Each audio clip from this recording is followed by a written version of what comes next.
Once upon a time, there was a girl who lived in a small, remote village.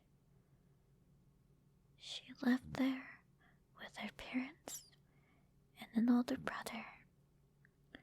Her dad was an elf, and her mom was a human, thus making both her and her older brother half-elves.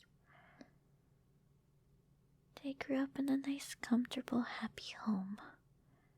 A village full of smiling faces. Super, super nice people for the most part. What made this village special was that every year they would hold a nice festival to celebrate the village's origin and how it came to be.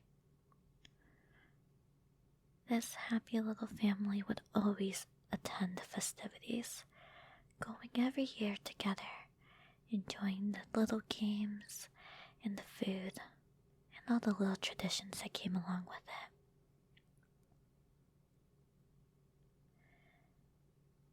However, one year, things were a bit different. The girl had fallen ill and wasn't feeling up to going to the festival. However, she urged the rest of her family to attend. At first, her father was reluctant, but eventually, he agreed. So he, the girl's mother, and brother went to the festival. Of course, no one could tell or knew what was going to happen that night. Little did anyone know that the village was going to be attacked by a group of bandits. This group of bandits decided to make a distraction and set fire to the village. However, the bandits were unaware of the festival that was going on. Nevertheless, they continued on with their plan. The village was set ablaze, many homes lost, and unfortunately for the girl who was home alone, her house too was set ablaze. The girl was overcome with fear and confusion. She did not know what was going on, and in the heat of the moment, she froze. She curled up into a little ball as the heat of the fire hurt her. All she could think is, what's going on? What should I do? I'm scared. Where's Mom? Where's Dad?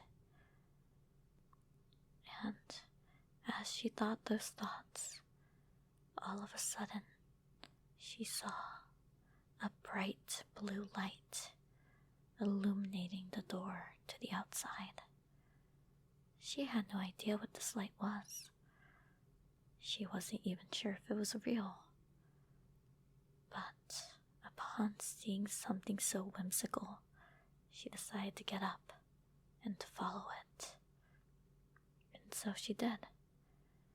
And she ran outside of the burning house, still scared, still running on adrenaline, still confused at what had occurred. And eventually, she stopped to take a breath, to calm her emotions down. And she looked down at her legs, at her arms, only to see them covered in scars.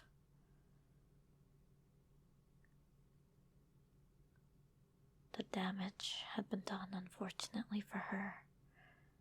However, upon seeing her skin look so different, she couldn't help but to break down. She then went to touch her hair.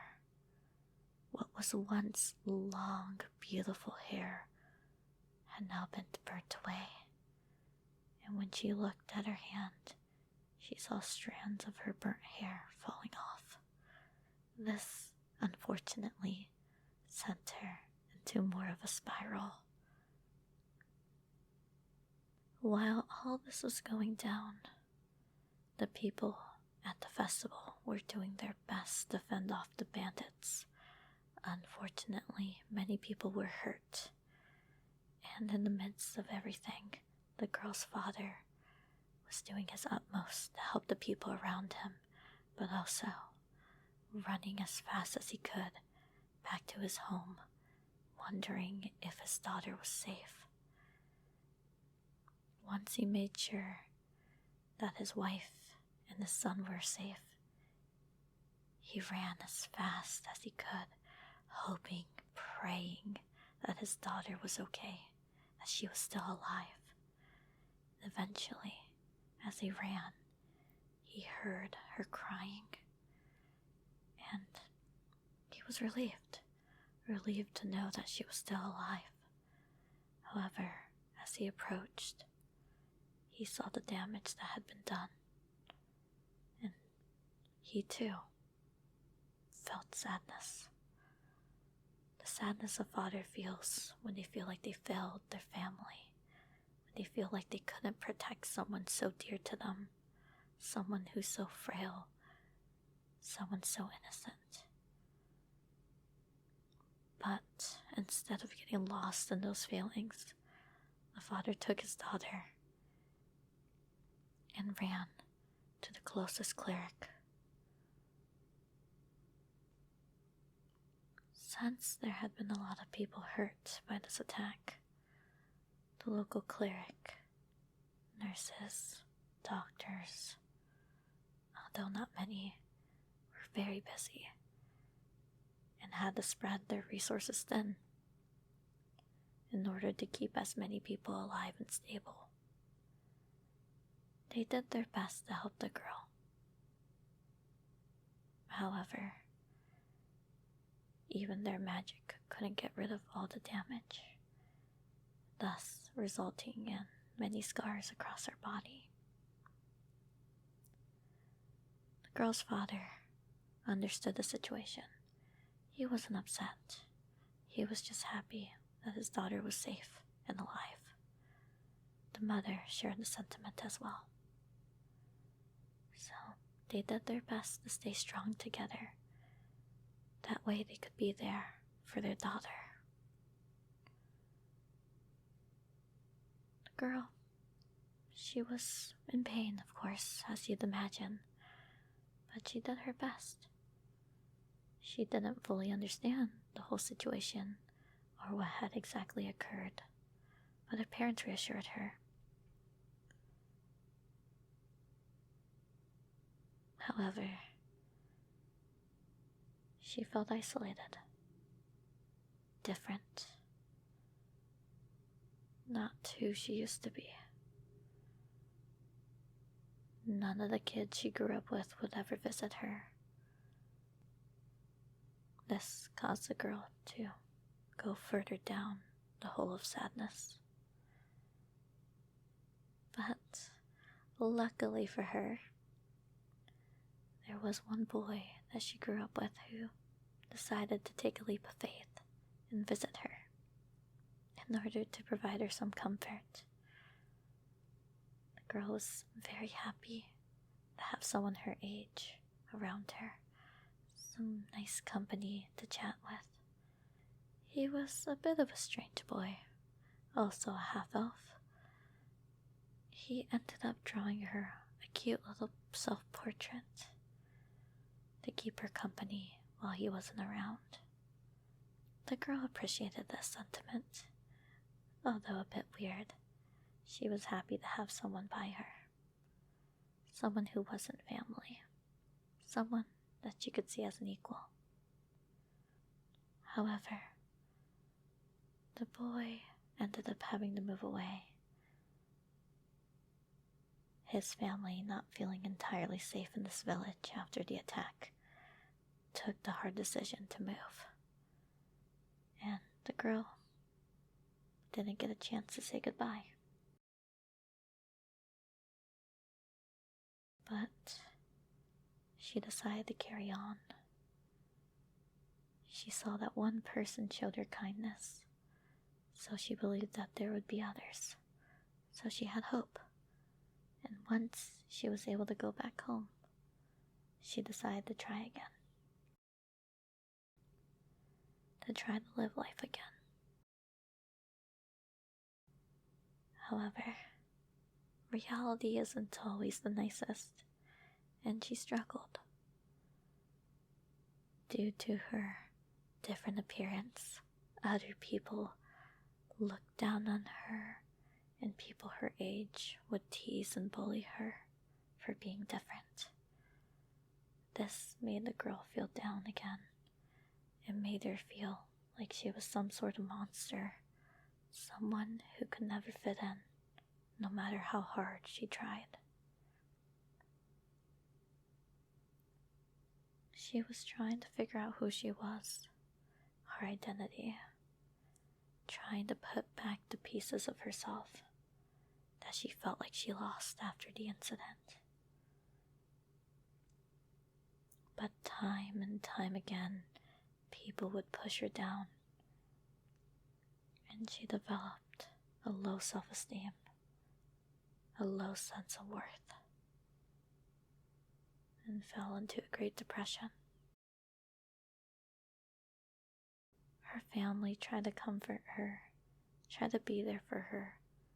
She appreciated it, but what she truly longed for was to be accepted by others.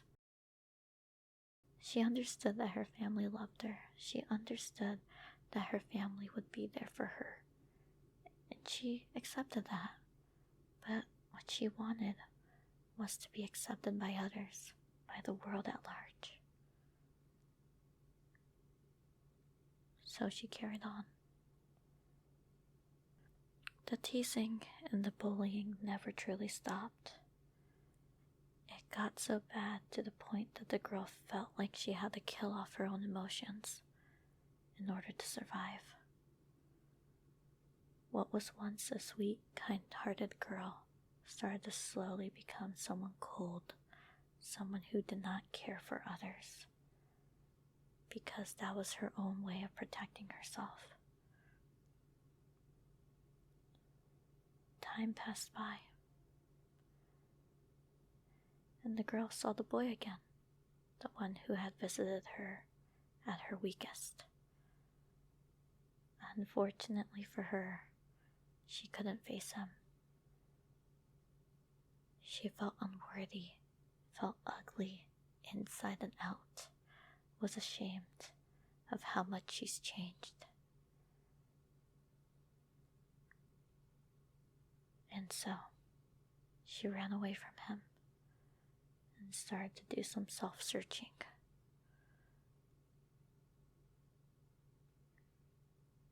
Eventually, one day, when she was at a library, she was reading some books and stumbled upon a story that inspired her, a story that changed her life forever.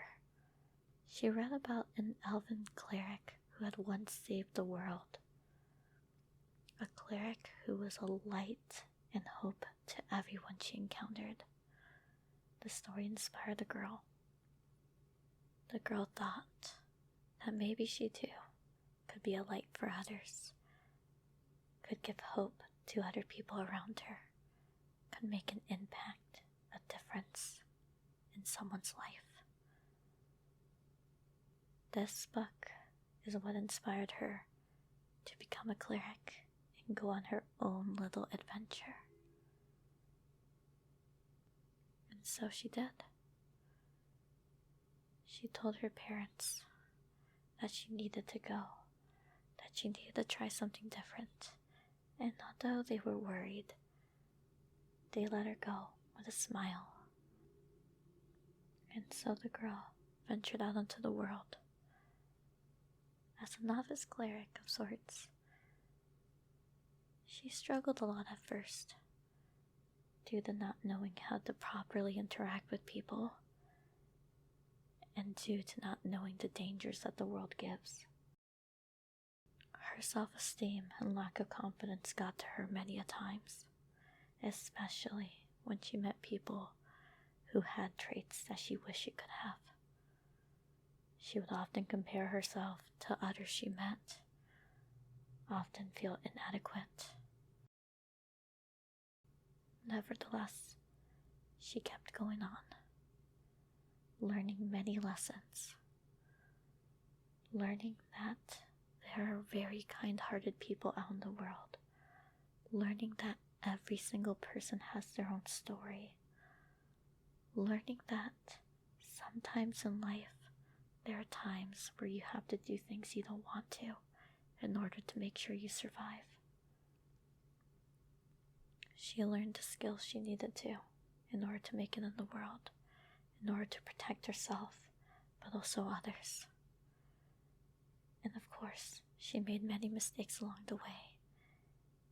And with the nature of being a cleric, she also had to learn the hardest lesson of all, that not everyone can be saved, that there are situations where you can't do anything to help. She struggled with all these lessons, but she knew that she needed these experiences in order to become stronger, in order to become the person that she wanted to become. It wasn't all bad though.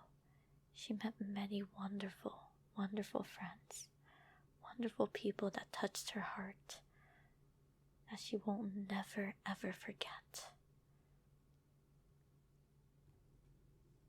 As the girl reflects on her life, she feels some sense of pride, knowing that she was able to help many people, knowing that she was able to make some form of a difference. She was proud of herself for taking a leap of faith and going out into the world, even though the world has shunned her multiple times. She found solace in people who truly matter, the individuals who loved her and accepted her as she was. She too was able to make a name for herself, similar to the hero she read so much about. However, her journey is still not over. They say that she's still traveling, still doing so many great things for people, still willing to lend an ear when no one else will, still willing to fight for what she thinks is right, and willing to do everything that needs to be done. She's still out there, doing her best, so I think we should too. I know that story doesn't have a concrete conclusion, but don't you think it's inspiring? It's like anyone else. In life, we have challenges, and some of us don't get dealt the best cards ever. Sometimes we have traumatic events that happen early in life or later on in life. No matter where the struggle happens in our lives, we eventually learn how to pick up the pieces and move forward. And that journey is hard and is different for everyone involved.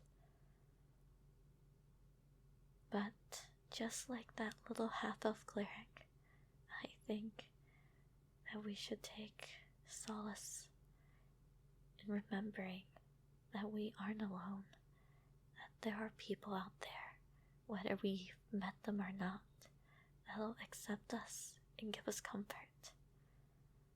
The world may be an evil place, yes, but there are some golden gems out there that we just need to discover. So I say to you, please be gentle with yourself. And remember that life can be beautiful as well. That all it takes is a leap of faith to try something new, to achieve our dreams, our goals, our aspirations.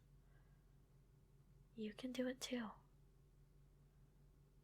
If you have someone that you aspire to be like, or an inspiration of sorts, nothing's stopping you. You can do it too. I just wanted to share this story. It's a story that resonates with me, we'll say. And hopefully it resonates with you as well.